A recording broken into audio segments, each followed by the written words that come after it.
शंका। क्या उपदेश लेने के बाद बच्चों को दीपावली पर पटाखे आदि खरीद कर दे सकते हैं? इस शंका के समाधान के लिए सबसे पहले आपने यह जानना होगा कि दीपावली क्यों मनाई जाती है।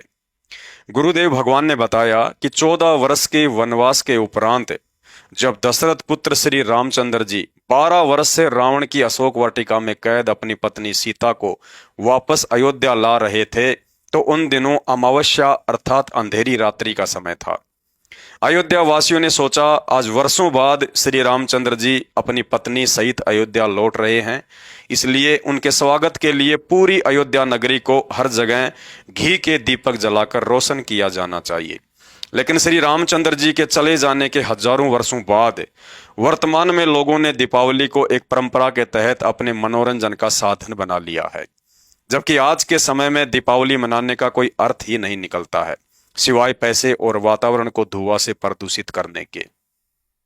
अतः उपदेशी भाई बहनों ने इस दिन कोई भी बकवाद करने से बचना चाहिए और बच्चों को भी पटाखे आदि से दूर ही रखना चाहिए। आज दीपावली समाज में एक कुप्रथा बन चुकी है। जगह जगह भद्दे गाने और शराब पीकर लोग बकवाद करते हैं। बारूद से ना जाने कितने बच्चों के हाथ जल जाते हैं, कितने लोगों के घर जल जाते हैं। अतः बच्चे चाहे कितनी ही जिद क्यों ना करें, उन्हें पटाखे आदि खरीद कर नहीं देना है। अपने नादान बच्चों के आंसुओं की तरफ देखकर भावुकता में यदि आपकी आत्मा दुखी होती है तो समझ लेना अभिज्ञान आधार से भगत बनने में बहुत कमी है, और ऐसी कमी एक ना एक दिन मर्यादा टूटने के कारण परेशानी का कारण भी बन सकती है। अतः बच्चों को गुरुदेव भगवान के सत्संगों का हवाला देकर इस कुप्रथा के नुकसान के विषय में समझाएं। यदि नहीं मानते हैं तो आपने उनकी जिद और आशाओं के आगे अपनी भक्ति मर्यादाओं को हरगिज नहीं तोड़ना है। अब हमने गुरु ज्ञान आधार से इन व्यर्थ के त्योहारों को बढ़ावा देने से पीछे हटना है, क्योंकि ज्ञान हो जाने के उपरांत यदि हम भगत भाई बहन भी इन कुप्रथाओं में सहयोग करना नहीं छोड़ेंगे तो आम सांसारिक लोगों से क्या उम्मीद की जा सकती है। गुरुदेव कहते हैं, मरद गरद में मिल गए रावण से रणधीर, कंस केसी चानोर से हिरणाकुश बलबीर।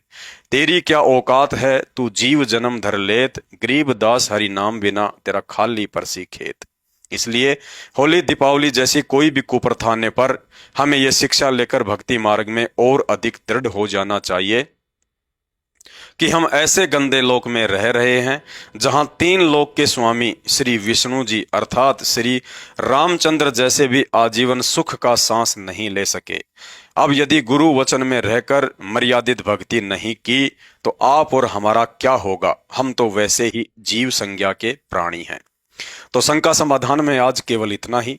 शंका समाधान के और अधिक वीडियो देखने के लिए हमारे Facebook page Pawan Das is live मानव धर्मी पवन दास को फॉलो करें। वीडियो अच्छा लगे तो शेयर करें। बंदी छोड़ सतगुरु रामपाल जी परमेश्वर जी की जय हो।